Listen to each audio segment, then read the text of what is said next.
Okay, so stay with us. One thing we're doing is we're roving, and Manuel Cranting is on that beat, where, and he's coming to us live from the University of Ghana, Legon. He's talking about the attacks on journalists.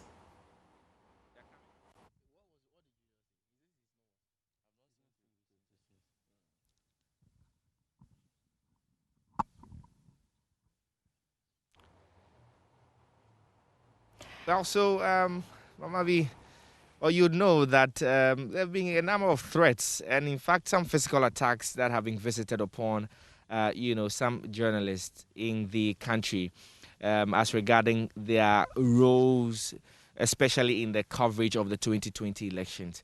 Well, this phenomenon is not new. In fact, in the past year, we saw the gruesome murder of investigative journalist with Tiger IPI Ahmed Swale, who was gunned down in his vehicle. We've also seen some journalists being assaulted, being beaten. Lately, we've seen Manasseh Azuriawene, after he wrote an article, come forth to say that he's been receiving fresh death threats. And even some of our colleagues at the multimedia group have been receiving similar threats. So, I mean, what implications does this phenomenon have on the sort of stories that journalists tell?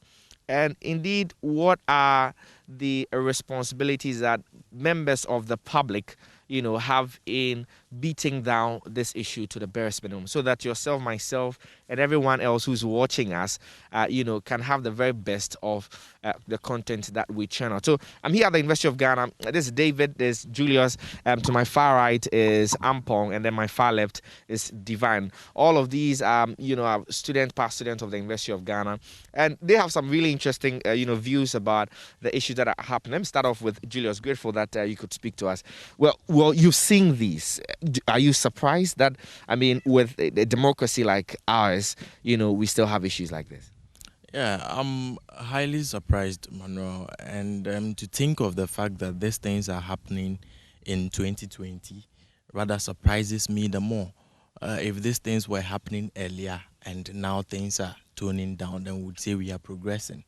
But it's sad to note that the more the year advances, then we are retrogressing in very key factors of our democracy, especially on journalism. You mentioned Ahmed Swale. He was threatened by a state official, an elected member of parliament for Asin Central, on live television. Days or weeks after, he's gone. And up till now, we've not heard anything. There has been no investigation whatsoever. I don't know if there was. And because the public was not told whether or not... Well, we know that there's investigation, except it hasn't been closed yet. Exactly. And it's taken too long. Someone is dead, shot, after he was threatened. And, he even mentioned, deal with him and I will pay. So I don't know why up till now no one is being held responsible for that. And I think it's so sad. Recently, I think, what's the name of GTV? Abdul Haimumen was also threatened by other tags. And I feel it's very worrying, very, very worrying. And on the side of the state, I think we are failing to protect our journalists. Before 2016, when investigative journalist Awuni Manasseh made a piece on John Mahama, I think on Ford Expedition, when anger was brewing among members of the John Mahama administration, the interior minister then called on him and asked him if he felt safe. If he doesn't, the state will provide him security. That is the extent to which journalists were protected in the years back. So I think going forward, now that we are even progressing, it is 2020, 4 or 5 years after that story, we don't have a similar situation. Well, interesting that you make that point. Are we able to provide, security for every single journalist? I'll come back to you. But David, he makes an interesting point that we seem to be retrogressing in terms of our democratic, ideals and press freedom. For him, the state has a very important role to play. What says you? Well, thank you very much, Mano. I can't even agree less with what he's saying. the state, together with all the individual institutions that are present in the country, have serious role to play in ensuring media freedom. Now, I would like, just for the purposes of letting the audience who are watching us understand the extent of this issue and why it is important that we need to take a very critical step in protecting the media, because their role, I mean, as regarded by the Constitution, they are the fourth arm of the government, and you have political parties who come into power and they pursue interests of their party and not necessarily the interests of the masses or the citizens of the country. So the role that the media has to play is to be a referee in the center and ensure that the activities that the political parties or the government plays is in the interest of the people. Now, when you look at the article or the constitutional provision that gives the right to the media, clearly being stated. Now, I want to read portions of that part. Now, Article 162 of the 1990 Constitution, that is the provision that gives the media the freedom and then the independence to actually, carry out their responsibilities. Now, that clause, 162 of the 1992 Constitution, it explicitly, I repeat, it explicitly says that freedom and independence of the media are hereby guaranteed. Now, the question I want to ask is that, is it guaranteed just on paper, or is a guarantee that is supposed to be ensured by institutions in the country? Now, that's a question that we need to ask ourselves as citizens, ask ourselves as media personnel, ask ourselves as political parties. Now, I'll give you scenarios of both political parties. This general elections, 2020 elections, both general main parties in the country, and some of the incidences that have been recorded. And then you ask yourself whether indeed these people who want to lead us even have an idea of the Constitution that guides the country. And as you're going into the examples, I'm getting a picture from you that it isn't really a matter of a certain a particular political party, maybe party A or party B. It's generally a character that we find, on every one of them. Is that correct? Definitely. Like I actually want to talk about. They've recorded in the incidences by the Media Freedom for Media Foundation for West Africa. They have been able to put together data on several incidences that has been carried out by both political parties, and it is very sad to have this happening in this period. Let me go to Ampon. Ampon, talk to me. He makes the point of a sort of characteristic feature of specifically political parties who are not in agreement with the sort of reporting and so on that journalists, put out there. But there is a critical role that the public itself has in making sure that Article 162 of the 1992 Constitution, which guarantees press freedom, is actually seen in the work of journalists. For instance, the UNESCO Accra Declaration says that the public, also a major stakeholder in the matter, needs to speak up when things are not going. Are we speaking up enough? Thank you, Manuel. For me, I think that the general public as an entity itself has also joined in the whole fight against press freedom, because we have a situation in Ghana where journalists put out stories and people tend to identify those journalists with the political parties those stories sometimes tend to favor.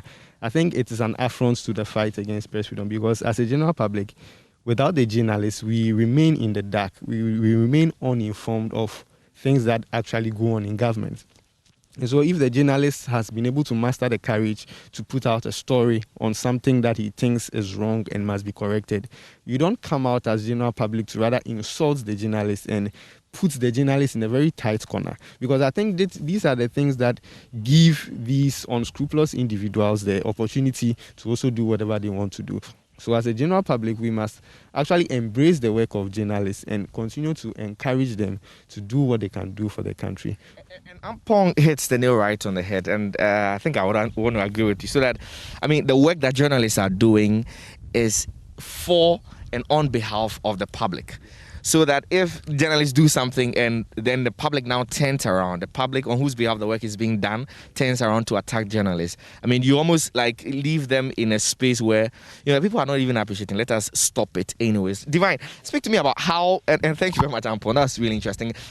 Speak to me about how that, you know, reality of the public, for instance, as Ampon is saying, sometimes, you know, now being rather the folks who are attacking the journalists, how that impacts on the work of the journalists. Do you think that they are emboldened enough to, you know, still continue doing the stories that they are doing?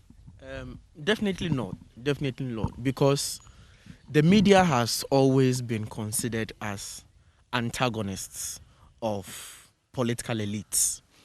And so the only popular support that the media has always gotten since time immemorial is the support of the public. And so if you now have a situation where the public, which the media would traditionally rely on their support, is now against, you know, media persons in the country, then there's a cause for worry. Definitely, if I'm a media person and the same public on whose behalf I am risking my life and getting peanuts for, you know, is against me, then I ask myself, what really am I doing this for? Because it looks like the people that I'm even doing this for do not understand why we are doing this for them. And I think it is a symptom of the increasing political polarization in the country. All across the world, you see that politics is increasingly polarizing populations. And so if you go to the world's greatest democracy, for instance, in the US, in the past 4 years, there has been a very high rate of political polarization.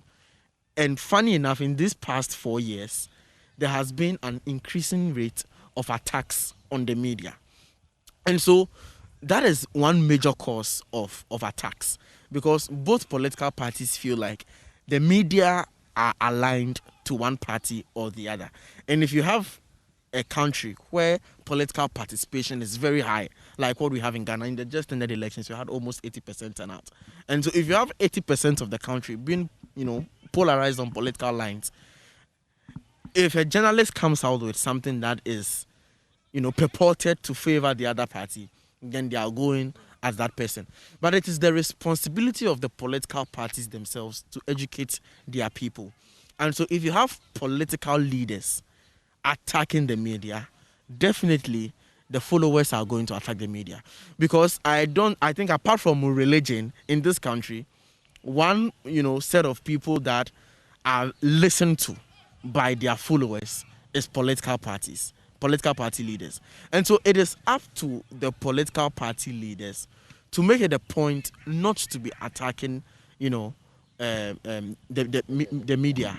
And that's a point that Divine makes, that the political parties themselves must now take it up to educate their followers, so that sometimes, you know, the leaders themselves may not be the ones, you know, inciting the public to do that. But, you know, some party fanatics and so on, who may be too passionate about the issues, will now go after the journalists. Now, the politicians should call their supporters to order. That's, you know, essentially a sense of the conversation that we're having. We're going to hand over back to you in studio and continue the conversation. It's really interesting. But from here at the University of Ghana, Mavi, this Manuel, handing back to you.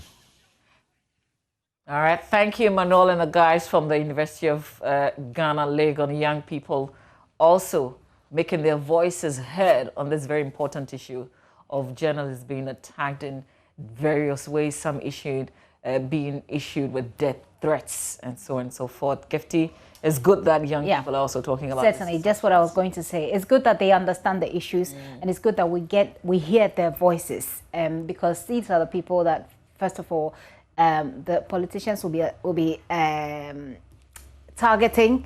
Again, these are the people that we believe the very near future, you know, will depend on. So I'm excited that they know the stories, they know what's going on, and they're actually following it, and they have an opinion which they're sharing. All right, stay with us. Mapito Sibidi comes up next with Show Business News.